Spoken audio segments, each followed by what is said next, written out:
succès sans successeur est un échec. Mesdames et messieurs, bonjour et bienvenue dans cette grande émission. Nous sommes sur FM Télévision. Au menu, nous allons essayer de parler aujourd'hui avec mon invité de marque sur sa structure, la sixième génération des élites et aussi les partis DCPEN, un parti, une formation politique de l'Union sacrée, et nous allons essayer d'argumenter sur la conférence ou l'atelier de réflexion organisé par la structure de l'ignorance vers le savoir brillant qui a été organisé le vendredi passé avec mon invité qui est déjà avec moi sur ce plateau.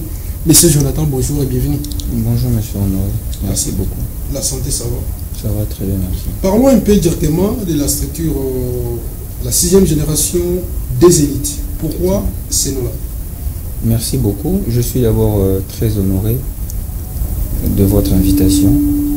Alors, si on peut parler de la sixième génération des élites, la G6 en cycle, une structure panafricaine, partant de sa dénomination, la sixième génération des élites, nous nous sommes dit ensemble avec mes collègues, que je cite si vous me permettez, à la personne de M. Kupele Sakipanga Samuel, coordonnateur en place, et moi, et notre collègue, le secrétaire général adjoint, M. James Lokombe Odinga, nous avons jugé bon, est-ce que à la 6e République, que la jeunesse congolaise puisse être considérée à la chose, ou soit à la gestion de la chose de l'État. Donc nous nous sommes dit que la jeunesse congolaise... Vous avez anticipé les choses? Effectivement, nous avons anticipé. Pour nous, nous avons vu que le jeune, ou soit la jeunesse, n'est pas vraiment considérée dans des grandes décisions concernant notre pays. Et nous nous sommes dit que cela doit s'arrêter et il faudrait faire à tout prix que le jeune soit vraiment considéré dans toutes les grandes décisions concernant notre pays. Vous avez besoin de que la jeunesse participe effectivement dans les affaires de l'État. Effectivement. Et comment y arriver? La jeunesse doit participer, non seulement participer, mais la jeunesse doit être considérée. On peut participer, mais les gens qui doivent vous considérer ne le font pas. Vous comprenez? Nous avons de grandes institutions dans notre pays où la majorité vous diront, bon voilà, il faudrait d'abord donner la place à une femme, il faudrait donner la place à des jeunes, mais lorsque vous dites de jeunes, vous voyez des gens qui ont plus de 45 ans, 50 ans. En tout cas, la classe jeune n'est pas vraiment considérée. Donc pour nous, nous nous sommes dit, il faudrait que nous-mêmes d'abord étant jeunes, qu'on travaille, qu'on sente quand même que cette fraîcheur-là de réflexion étant jeune existe en nous, et nous avons aussi la possibilité de contribuer au développement de notre pays. Eh bien, si nous pouvons parler des objectifs fixés par la structure, nous ça.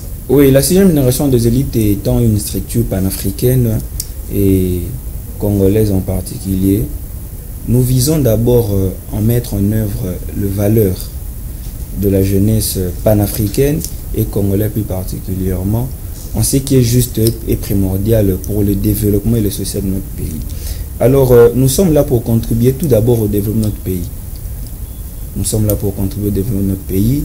Nous sommes là pour promouvoir la jeunesse congolaise et panafricaine. Nous sommes là pour contribuer sur l'accompagnement et la création entrepreneuriale. Vous mettez l'accent sur l'entrepreneuriat, qui reste un vrai problème, un grand défi à relever. Exactement, c'est vraiment notre souci, parce que vous savez, la majorité des jeunes que nous avons aujourd'hui dans notre pays, vous sentez quand même qu'ils ont pas mal de projets, mais il y a un problème. Il y a un problème, et ces problèmes-là que nous connaissons tous, c'est l'accompagnement. Les jeunes entrepreneurs ne sont pas accompagnés. Ils ne sont pas accompagnés. Et ça fait combien de temps que vous êtes déjà là? La sixième génération des élites est créée depuis le 25 novembre 2021. Et aujourd'hui, 2025, vous comprenez que dans peu de temps, nous allons totaliser nos 4 ans et nous continuons toujours à œuvrer. Et bien, si nous pouvons parler des actions menées sur le terrain, est-ce que vous êtes dans les embauchements? Je dirais oui, et nous dirons ensemble oui, avec la majorité des élites qui nous regardent, ensemble avec nos collaborateurs, parce que dans ces 4 ans-là, nous avons réussi à étendre notre mission et notre vision à partir de nos objectifs. Aujourd'hui, on peut parler de la 6e génération des élites Mbanza-Ngungu. Aujourd'hui, on peut parler de la 6e génération des élites à Lubumbashi. On peut parler de la 6e génération des... Merci beaucoup. On peut parler de la 6e génération des élites à Goma, à Bukavu, à Kisangani même. Et aujourd'hui, très précédemment même, très prochainement, pardon, nous allons organiser une activité à Matadi. À Matadi, c'était prévu que ça se passe au début du mois, mais il y a un petit changement par rapport au coordonnateur provincial et nous avons jugé bon ensemble avec lui de repousser l'activité pour le 6 août. Quel sera le contenu? Le contenu de l'activité. Alors le contenu de l'activité, ça sera une marche. Ça sera une marche. Et cette marche-là va se faire d'une façon... ça va quand même étonner beaucoup de personnes.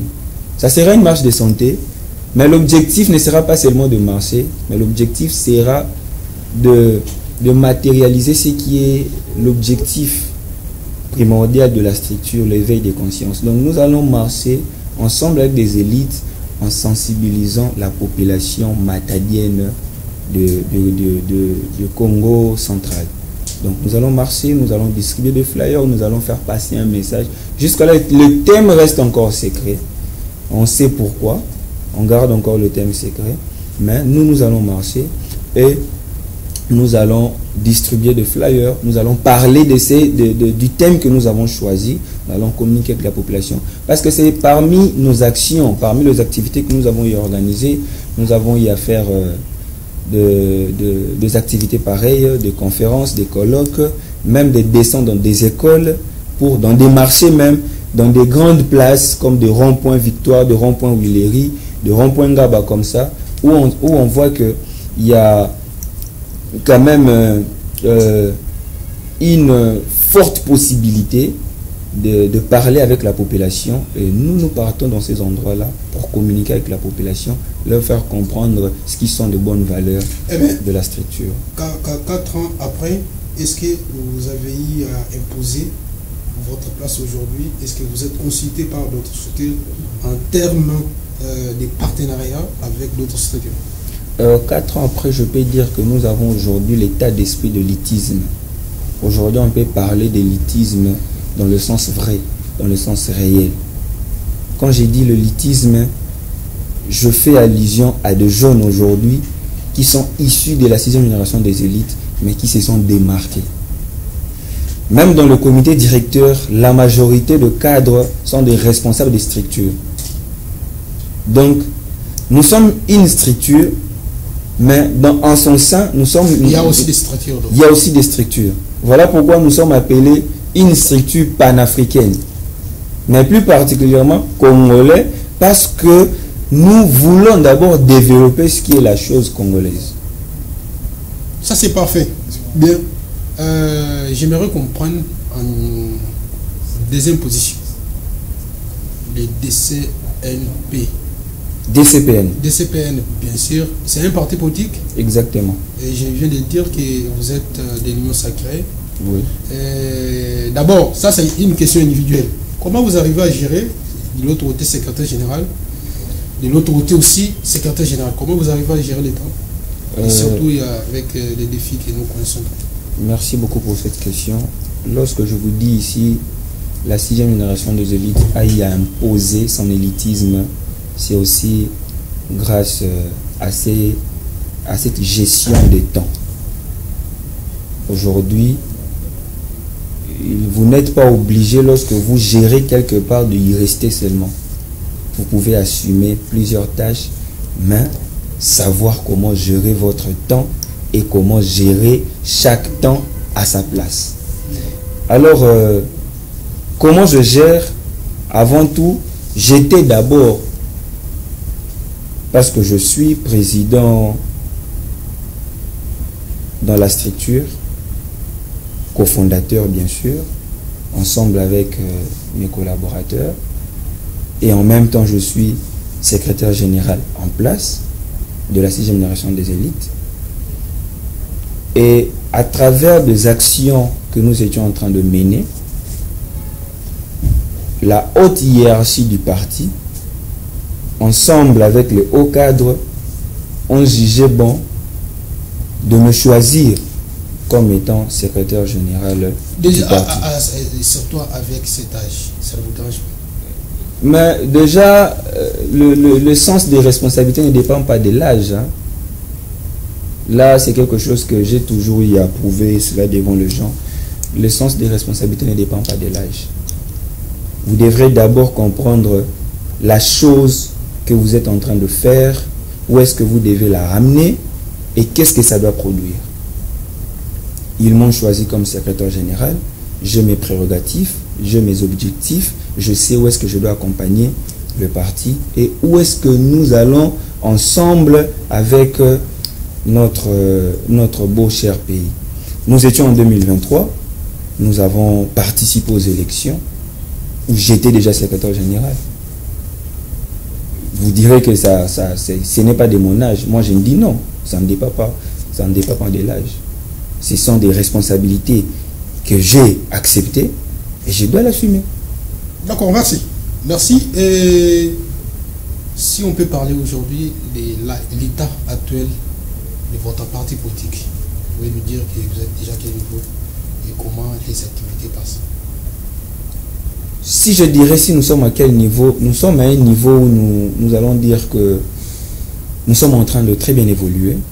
Nous sommes en train de bien évoluer. C'était pour nous une première, parce que depuis sa création en 2002, c'était pour nous la toute première fois de participer aux élections, ensemble avec notre regroupement, le Réveil populaire REPOP, du président national Claudie Balanquet. Alors, il s'est fait que nous n'avons pas atteint le seuil. C'était un choc pour tous les candidats, bien sûr, parce que vous savez, par rapport à la nouvelle cartographie, que le parti n'est pas installé partout en République. Non. Le Réveil populaire n'avait pas seulement comme DCPN parmi les partis qui regroupaient, qui se trouvaient dans le regroupement. Mais parlons d'abord des DCP. Dans la DCPN est représentée dans toutes les 26 provinces. Parce que vous ne pouvez pas être un parti politique sans pour autant respecter la nouvelle cartographie. Nous étions d'abord dans l'ancienne cartographie qui était de 11 provinces. Aujourd'hui, nous sommes dans la nouvelle cartographie de 26 provinces et vous devez vous adapter.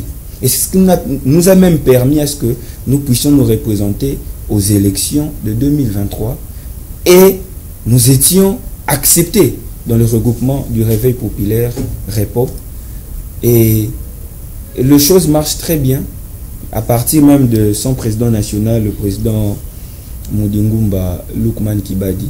Nous l'appelons architecte de bonnes valeurs parce que dans la DCPN, ce qui prime d'abord c'est nous, ce sont les valeurs intrinsèques. Parce que vous savez, aujourd'hui nous sommes butés à des problèmes où les gens ne comprennent même pas le sens des bonnes valeurs. Il faudrait d'abord comprendre ce sens-là de bonnes valeurs. Il faudrait d'abord comprendre... Parce que, vous savez, le souci primordial, c'est voir le petit peuple émerger, la population développée, le pays s'est développé. Mais si vous voyez, les investisseurs peuvent venir vous accompagner et tout. Mais si vous-même, ceux-là qui sont en train de piloter le projet, vous n'êtes pas de personnes de bonnes valeurs, vous ne saurez pas réaliser le projet ou soit ce que vous voulez réellement.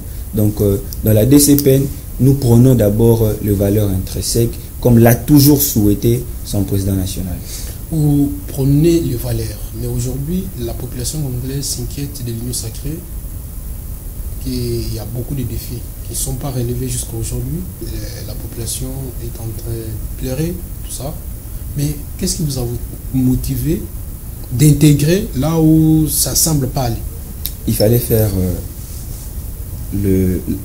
d'abord la part de choses et faire le choix du bon côté. Vous savez, nous pouvons aujourd'hui juger l'union sacrée de tous les mots, mais ce que moi je peux demander à la population congolaise, c'est la réalité sur le terrain. Selon vous? Non, nous tous nous connaissons. Selon vous? Nous souffrons du courant. Selon vous? Les embouteillages. Nous souffrons, mais personne ici dorment affamé. Ah, qui t'a dit ça? Je suis avec vous si vous travaillez. Vous souffrez. Qui t'a dit ça? C'est un exemple que je donne. Je suis avec vous. Alors ici, le terrain, vous allez voir. Ce n'est pas un problème. Les embouteillages, ça ne manque pas. Ça ne manque pas. Même si vous partez aujourd'hui dans d'autres... Parce que les Congolais, surtout lorsqu'on veut seulement comparer, on a vu d'autres personnes nous ont ramené des photos des embouteillages d'ailleurs, comparer ici, ça crée des problèmes. Je ne veux pas aller aussi à ce stade-là comparer d'autres États à notre pays. Moi, je vais juste demander une seule chose à la population congolaise, d'accorder les temps. D'accorder les temps au président. Il a un mandat. Nous lui avons donné mandat. Alors, accordons-lui le temps, avec les mandats qu'il a, de réaliser ce que nous avons besoin. On sait que nous sommes comme des interlocuteurs de la population. La population nous ramène le problème, la population nous ramène leurs préoccupations et nous allons ramener à qui des droits. Et on sait qu'il y aura une très bonne suite. Il a mandat, laissons-lui d'abord finir son mandat. Êtes-vous satisfait aujourd'hui de la gérance de l'Union sacrée? À quoi ça vous pose problème? Non, je vous ai juste demandé. Je suis citoyen congolais. C'est aussi déjà ma réponse. À quoi ça vous pose problème? La gérance de l'Union sacrée. L'Union sacrée n'est qu'une formation, n'est qu'une plateforme qui regroupe le parti de la majorité présidentielle. Oui, qui donne la majorité? Aujourd'hui, l'Union sacrée n'est pas la première plateforme majoritaire. Ça existait.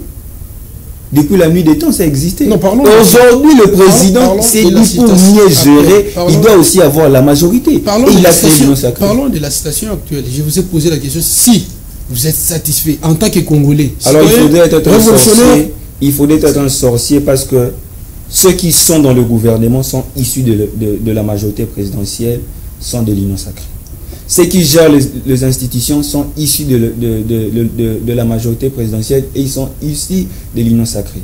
Alors si vous dites que la gérance de l'Union sacrée n'est pas ce que vous pensez, il faudrait être un sorcier. Parce que c'est son leader qui n'a pas gratifié, mais qui a récompensé par rapport aux efforts qu'ils ont fournis pour lui donner mandat en 2023. Ils lui ont donné mandat en 2023 et le président ils doivent détourner. Vous avez vu une personne détourner l'argent? Citez-moi une seule personne que vous avez de... Mais c'est pas là pour faire la publicité. Effectivement, vous savez, c'est ça maintenant le problème. C'est ça maintenant le problème des Congolais. Plus précisément les Kinois. Nous avons la facilité de qualifier les gens. Aujourd'hui, on peut dire qu'un tel a détourné. Connaissez-vous Je prends l'exemple typique. Attends, je te donne le projet. Connaissez-vous le projet 100 jours? Je connais très bien le projet Chilégélo. Exactement. Vous connaissez le projet 145 territoires? Exactement. PDLP 145 territoires. Vous maîtrisez bien tout ça? Effectivement. Vous maîtrisez le projet de l'Arena à Kinshasa? Effectivement. Vous savez combien ont été détournés et combien les efforts ont été fournis par le président lui-même? Je vais vous dire deux choses. Comme je l'ai dit avant, au Congo, nous avons la facilité de qualifier les gens. On peut dire qu'une personne a détourné, comme vous entendez le dire. Oui, il a détourné. Vous arrêtez la personne est jugée, vous le faites passer plus de 10 ans en prison, 5 ans, 7 ans, et vous relâchez la personne. La personne avait détourné. Où est l'argent qu'il avait détourné? Nous allons dire que la personne a détourné. Le problème, les hommes de droit, excusez-moi, les hommes de droit se croient plus intelligents que toute autre personne, hein, les hommes de droit. Seulement les lois que nous avons votées qui sont en train de tuer notre pays. Aujourd'hui, moi, je verse l'argent dans votre chaîne, mais selon les règlements de votre chaîne, moi, je ne peux pas verser l'argent dans votre compte. Il faudrait passer par un compte de votre chaîne. Entre moi et vous, qui devait être informé qu'il fallait verser, il ne fallait pas verser l'argent dans votre compte, qu'il fallait passer par le compte de la chaîne. Aussi longtemps que moi, je sais que vous représentez la chaîne et je suis passé par vous pour atteindre la chaîne. Vous me comprenez? Mais c'est seulement à travers ces lois-là qu'aujourd'hui on peut dire qu'une personne a détourné. À travers une faute, oui, ce sont des fautes. Et ce sont des fautes-là qui nous ramènent maintenant à qualifier des gens de détourneurs. Donc tu es venu couvrir les détourneurs de l'Union sacrée. Monsieur Honoré, je ne couvre personne. Je n'ai pas cette possibilité-là. Si les juges l'ont jugé coupable de ces faits, et qui suis-je pour lui laver? S'il y a certains qui ont y a passé des temps en prison, ils ont été relâchés. Moi, je vous pose maintenant la question. Vous êtes journaliste, je sais que vous êtes aussi journaliste d'investigation.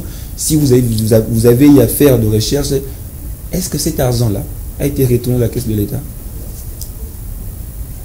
Une question que moi et vous, nous n'avons pas la réponse. Aujourd'hui, vous me citez PDLP. PDLP a fait quoi aussi longtemps que ça évolue? Vous avez cité Arena. Aujourd'hui, si nous partons avec vous sur Boulevard, vous allez voir qu'il y a des gens qui continuent. Il y avait une durée bien déterminée. Tout comme une femme enceinte peut faire des malaises, peut perdre la grossesse, mais on peut aussi lui donner quelque chose. Ah, vous encouragez les détourneurs, vraiment? Je n'encourage pas les détourneurs. Vous êtes de l'Union sacrée. C'est ça maintenant le problème. Lorsque on veut être réaliste, ça devient un problème. Ça devient qu'on veut couvrir l'Union sacrée. On ne couvre personne. On veut juste être réaliste. Le président de la République a mandat. Moi, ce que j'aime chez lui, c'est quand même une personne qui prend son temps aussi à écouter la population. Aujourd'hui, vous parlez tous du remaniement. Le remaniement est ici de quoi? Et là où je devrais poser une question. De l'FCC cache, mariage. Vous avez vu qu'au gouvernement, ça n'a pas marché.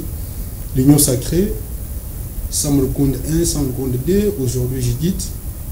Et nous pensons qu'après quelques jours, nous aurons un nouveau gouvernement. Est-ce que DCPN est aussi prêt d'avoir un ministère? Nous sommes prêts d'avoir un ministère parce que nous savons de quoi nous sommes capables par rapport à ce que nous voulons dans notre pays. Vous savez, il y a certaines choses, les gens se précipitent pour rien. Mais moi, ce que j'aime chez le président, il prend son temps d'observer. Et malgré les listes qu'on lui ramène, lui-même sait faire le choix. Si aujourd'hui la DCPN bénéficiait de 2, 3, 4 ministères, nous allons nous engager pour répondre aux besoins de la population et pour accompagner la vision du chef de l'État. Cela ne sera pas impossible, cela est possible parce que nous-mêmes, nous nous étions sentis capables d'accompagner le chef de l'État. Et nous l'avions accompagné en 2023. Notre regroupement, à 100%. Nous avons accompagné la vision du chef de l'État, à 100% en 2023. Mais comme le seuil l'obligeait, qu'il fallait l'atteindre finalement, ça ne nous a pas permis d'être parmi ceux-là qui siègent à l'Assemblée nationale. Mais si aujourd'hui le président de la République décide à ce que le membre du regroupement ou le membre du parti se retrouve aujourd'hui dans le gouvernement qu'on appelle le gouvernement de l'Union nationale, ça sera une très bonne chose et ça sera bénéfique pour la population congolaise parce que nous avons des ambitions, nous voulons réellement changer ces pays, comme, non seulement comme on le parle, hein, mais vraiment le changer réellement et puis concrètement. Merci beaucoup. Nous voulons chuter, mais avant tout, nous prenons l'actualité. C'était l'atelier de réflexion sur la citoyenneté active, organisé par la structure de l'ignorance vers les savoirs brillants, du coordonnateur Blaise Tizala Mboui. Donc, vous étiez invité avec comme thème, après l'indépendance de la République démocratique du Congo, comment redéfinir notre rôle dans la société en cette période de crise pour atteindre la citoyenneté active. Monsieur Nono Bongo, vous étiez invité, bien sûr, dans cette grande activité, vous avez participé. Quelles étaient vos impressions? Alors, nous étions honorés, la 6e génération des élites, bien sûr. Le confrère Blaise nous avait invités, je vous informe, il fut même directeur adjoint chargé. Il est très cool. Oui, il fut même chargé de la communication adjoint.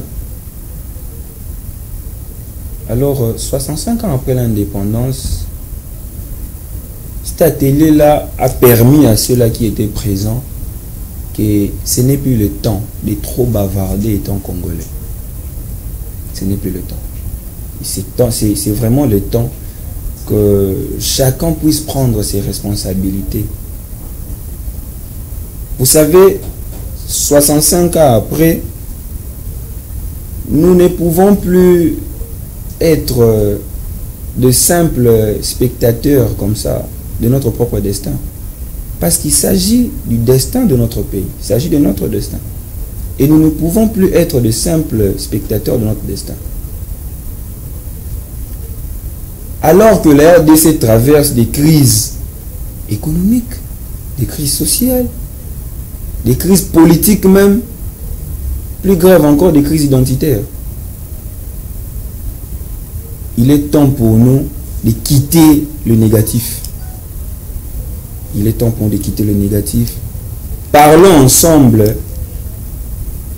sur le plan positif pour essayer de ramener le respect dans notre pays, parce que nous sommes appelés État indépendant. 65 ans après, vous imaginez, étant indépendant, 65 ans après, et nous sommes appelés à être respectés dans le monde. Là, je m'en veux même encourager les États qui ne cessent de parler de la République, de nous remettre à notre place. Cela fera en sorte que l'indépendance que nous avons eue de plus de 65 ans soit vraiment ressentie en termes de tout et sur tous les plans. On a comme l'impression que cette indépendance était précoce. Bon, on ne dirait pas que l'indépendance était précoce, parce que en vrai, nous sommes humains, hein? Nous dépendons, comme on le dit toujours, de la volonté de Dieu. Mais parce que là, à part les plans politiques, peut-être organiser des élections et autres, sur les plans économiques, nous sommes encore dépendants, sur les plans, même sur les plans spirituels, nous demeurons toujours dépendants. Il faudrait comprendre d'abord la manière dont cette indépendance a été conclue. Est-ce que ça a été accordé de la bonne manière? Ça a été issu d'une révolution? Prenons l'exemple de l'Afrique du Sud, aujourd'hui développée, aujourd'hui parmi les grands du monde. C'est aussi un État indépendant. Pourquoi pas nous? Je ne dirais pas que l'indépendance était précoce. Peut-être qu'il était temps pour ces colons de répartir et nous laisser entre nous Congolais de reconstruire notre pays. Et non aller chercher des accords ailleurs, mais ici dans notre pays, s'asseoir étant Congolais et puis reconstruire notre pays. Nous sommes arrivés presque à la fin de cette grande émission. Au moins, si vous avez un mot à dire pour conseiller. Merci beaucoup. Je vous remercie encore une fois de l'invitation. C'est une première, mais je sais que ça ne sera pas sera pas une dernière. Moi, c'est que je pourrais demander aux Congolais, bien sûr, le jeune, le cadre, les élites, nous devrions plus parler de notre pays dans le sens négatif. Vous savez, nous avons cette légèreté-là de dire vous savez c'est faux aussi, la réalité, Union sacrée, il y a un bon motif pour Union sacrée, il y a un bon motif. Bon, il y a un ministère de la Finance, il y a un ministère de l'économie, il y a un banque centrale. Non, il y a une différence. Les gens qui gèrent et les institutions, c'est deux choses différentes. Alors, comme j'étais en train de dire, moi, ce que je peux demander aux Congolais, comme j'ai dit, le jeune, le cadre, le vieux, tout comme les enfants, tout comme les élites et les vainqueurs de la DCPN, de la dynamique de Congolais pour la paix nationale, partout où ils nous regardent, il est temps pour nous de ne plus parler de notre pays dans le sens négatif. Parlons de notre pays toujours dans le sens positif. C'est possible. Si on veut le changement, c'est nous qui devrions s'élever, c'est tenir debout. Et non au télémozonimba, non, debout, soyons éveillés pour le développement de notre pays. Merci, c'est parti, chef, c'était une grande émission, vous l'avez suivi. Dites merci à toute l'équipe technique de la FM Télévision. Retrouvons-nous très prochainement avec les mêmes aventures. Ciao.